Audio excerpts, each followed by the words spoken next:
प्रणाम जल देवता।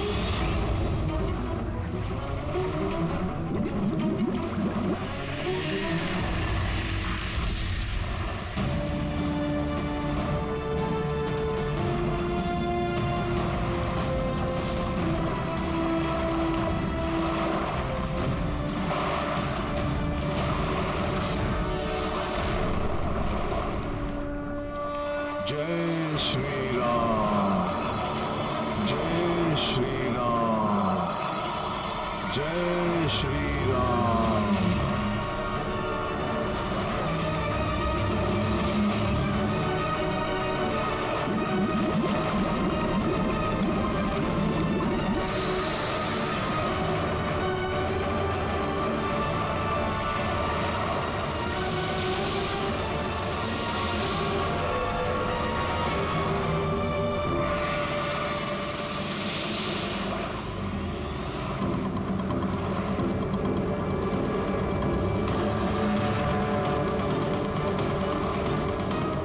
इस जल में हलचल हो रही है, किंतु मुझे जड़ी बूटियां चाहिए, इसलिए मैं नेत्र नहीं खोल सकता। किसी जलचर ने मेरा पांव पकड़ लिया है। कुछ भी हो जाए, किंतु नेत्र नहीं खोलूंगा मैं। हे जलचर, मैं राम काज हेतु शुद्ध स्नान करने आया हूं, अतः मेरे कार्य में बाधा मत बनिए आप। मैं आपको कोई क्षति नहीं पहुंचाना चाहता हूं।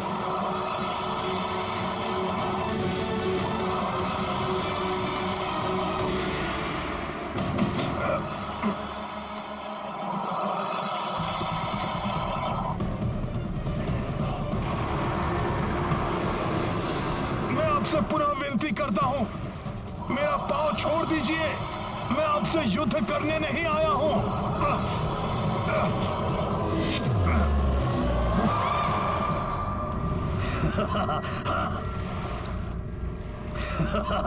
अब आएगा आनंद। ये वानर इस महामकरी से बच नहीं पाएगा। फिर भी अगर इस मकरी से बचकर इसकी शतविचत देह में प्राण बच भी गए तो मैं अवसर का लाभ उठाकर इसे ये कालकूट विष पिला दूंगा। बहुत हो गया नम्र निवेदन। हिंसक पशु नम्रता की नहीं, हिंसा की ही भाषा समझते हैं। जय श्री राम।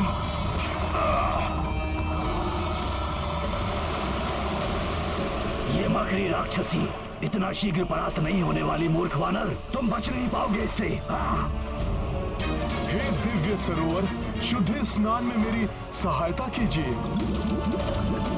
जिससे कि मैं सूर्य उदय से पूर्व ही जड़ी बूटियां प्राप्त करके लंका लौट सकूं।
राक्षसी मकरी अप्सरा बन गई। हाँ?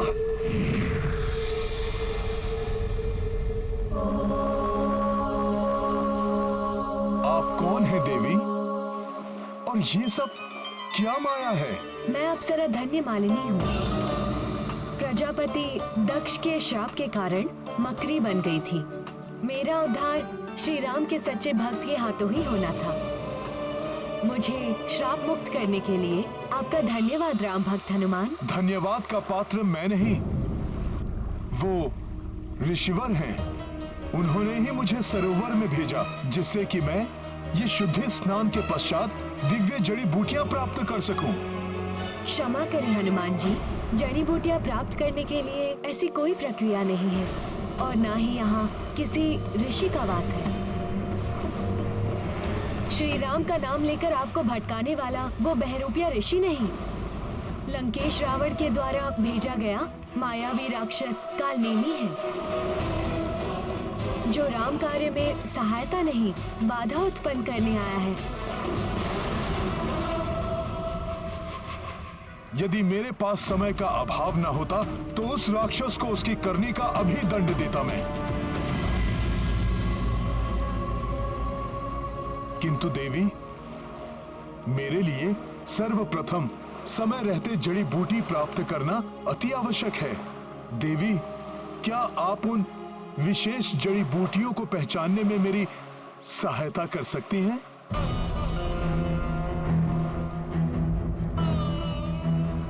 आपके उपकार के प्रति फलस्वरूप आपकी सहायता करके मैं स्वयं को भाग्यशाली समझती, किंतु दुख है कि मैं इस राम काज में आपके लिए मात्र शुभकामना ही कर सकती हूँ,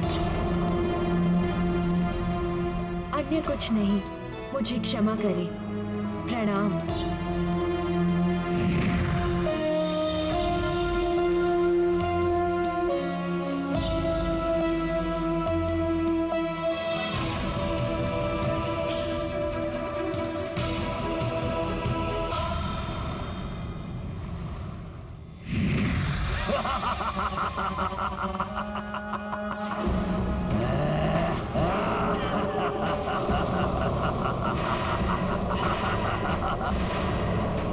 हनुमान, उस अप्सरा ने तुम्हें मेरा परिचय दे दिया होगा, किंतु तुम्हें ये बताना भूल गई होगी कि इस कमंडल में प्रसाद कौन सा है। इस कमंडल में धन्वंतरी का जल नहीं है। इस कमंडल में है महाकालिया नाग का कालकूट विष, जिसे अब मैं इस सरोवर के जल में मिलाने जा रहा हूँ, जिसके मिलते ही इसका सारा जल विषाक्त हो जाएगा। यहाँ के सारे जलचर, तुम, वन्य पशु पक्षी सब क्षण भर में समाप्त हो जाएंगे। और एक बात और, जिन जड़ी बूटियों को तुम प्राप्त करने इस हिमालय क्षेत्र में आए हो, वो सब नष्ट हो जाएंगी, सब नष्ट हो जाएंगी। जिन जड़ी बूटियों को तुम प्राप्त करने इस हिमालय क्षेत्र में आए हो, वो सब नष्ट हो जाएंगी, सब नष्ट हो जाएंगी।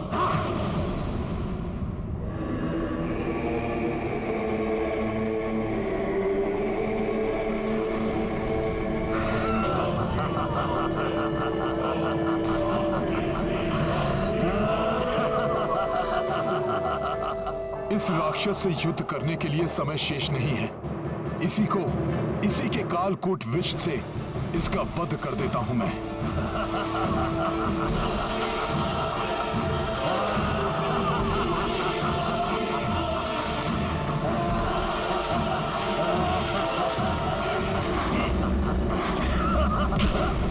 अब कुछ नहीं हो सकता हनुमान, जो करना था काल ने कर दिया। तुम्हारा प्रसाद तुम्हें ही ग्रहण कराता हूं अभी।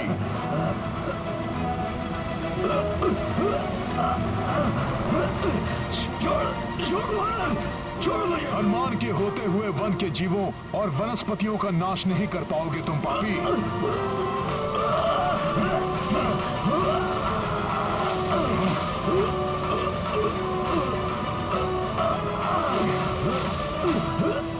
धन्वंतरी जी का प्रसाद है ना, तो फिर पान करो इसका। कालिया नाग का विष, कालकूट विष।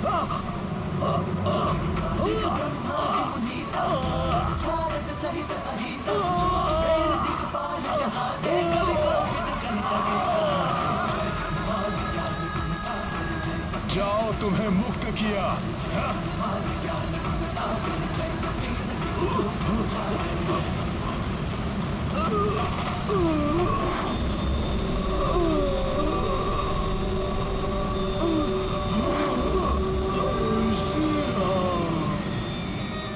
रामकाज में बाधक ये राक्षस तो समाप्त हो गया,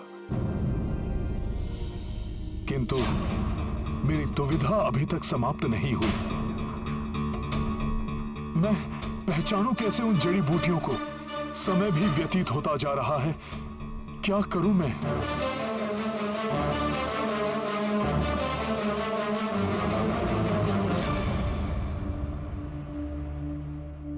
अब तो रात्रि का अंतिम पहर आरंभ हो गया है।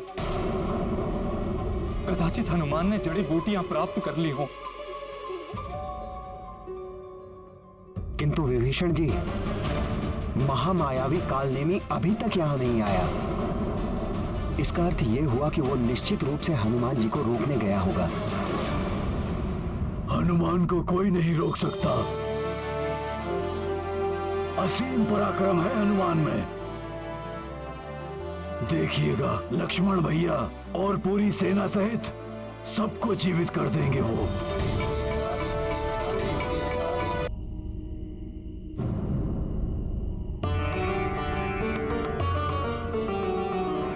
कौन कौन सी है वो विशेष जड़ी बूटियां, कैसे ज्ञात करूं मैं?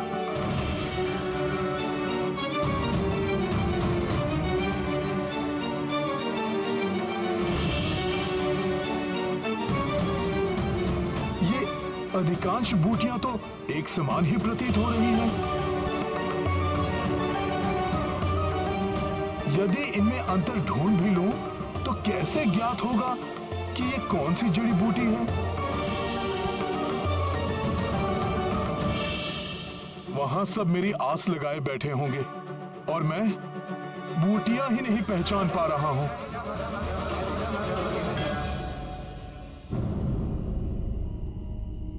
हे पर्वत श्रेष्ठ द्रोणागिरी, अब आप ही मेरी सहायता कीजिए, दर्शाइए मुझे मार्ग।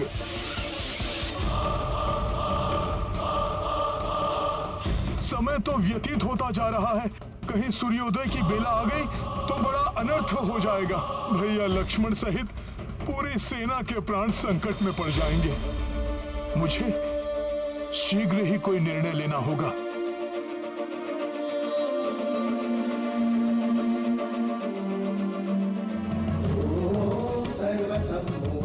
मुझे क्षमा करना पर्वत श्रेष्ठ द्रोणागिरी, आपके पास भी मेरी समस्या का कोई हल नहीं है और सूर्योदय की बेला निकट आ रही है।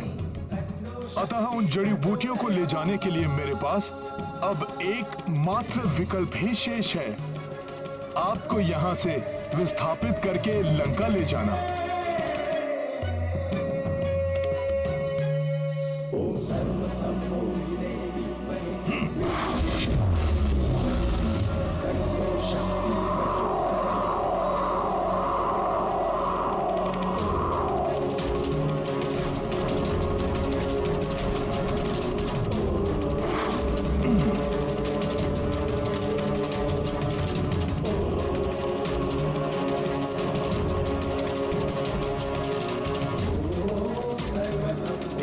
विशाल पर्वत द्रोणागिरी, अब आपका यहां से विस्थापित होने का समय आ गया है।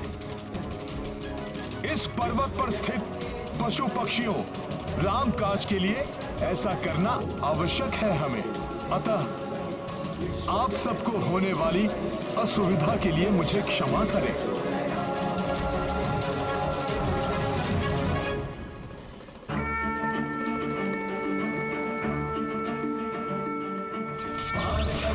लक्ष्मण के सब प्राण सजे सुत रावण मारो, दैत्य सुषेण समेत अभय सुबीर उबारो। नाभि सजीवन हाथ गई तब लक्ष्मण को तुम प्राण उबारो।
चुनौती।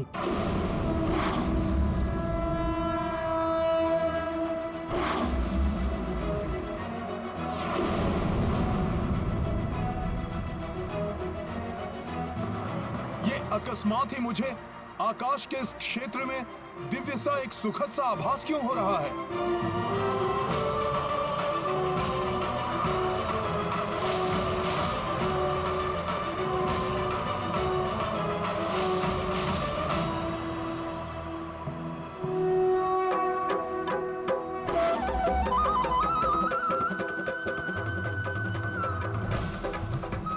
अच्छा, प्रभु श्री राम की नगरी अयोध्या के आकाश से निकल रहा हूं मैं, इसीलिए इतनी दिव्यता का आभास हो रहा है मुझे।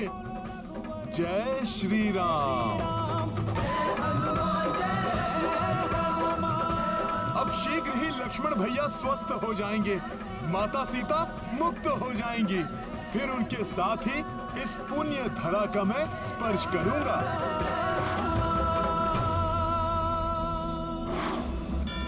प्रभु श्री राम जय हनुमान।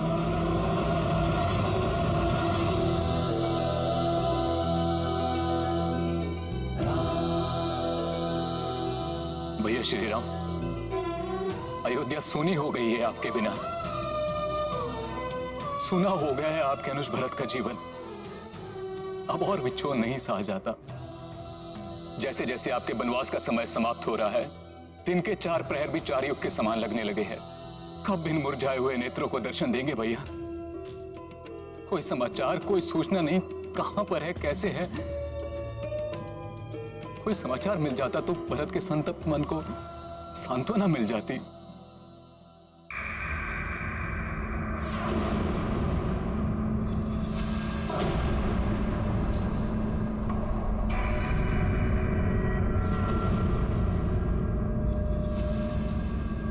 अकस्मात ये विशाल छाया क्या है?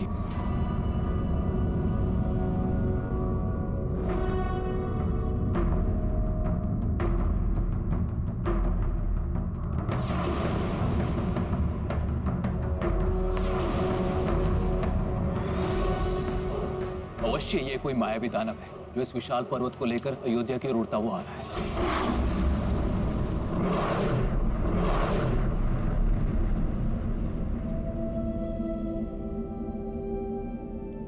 ये अयोध्या का राजभवन, मैं भी बाल अवस्था में यहाँ पर आया था। ये तो राजभवन की ओर देख रहा है। प्रतीत होता है कि पर्वत को भवन पर गिराकर भवन को नष्ट कर देगा। मुझे इसे यहीं रोकना होगा।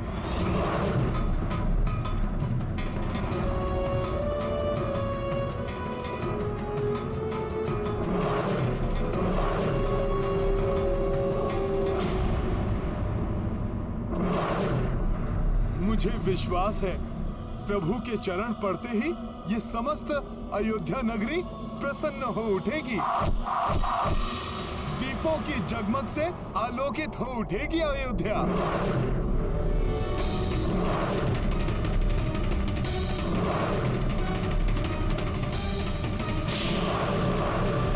ये क्या है?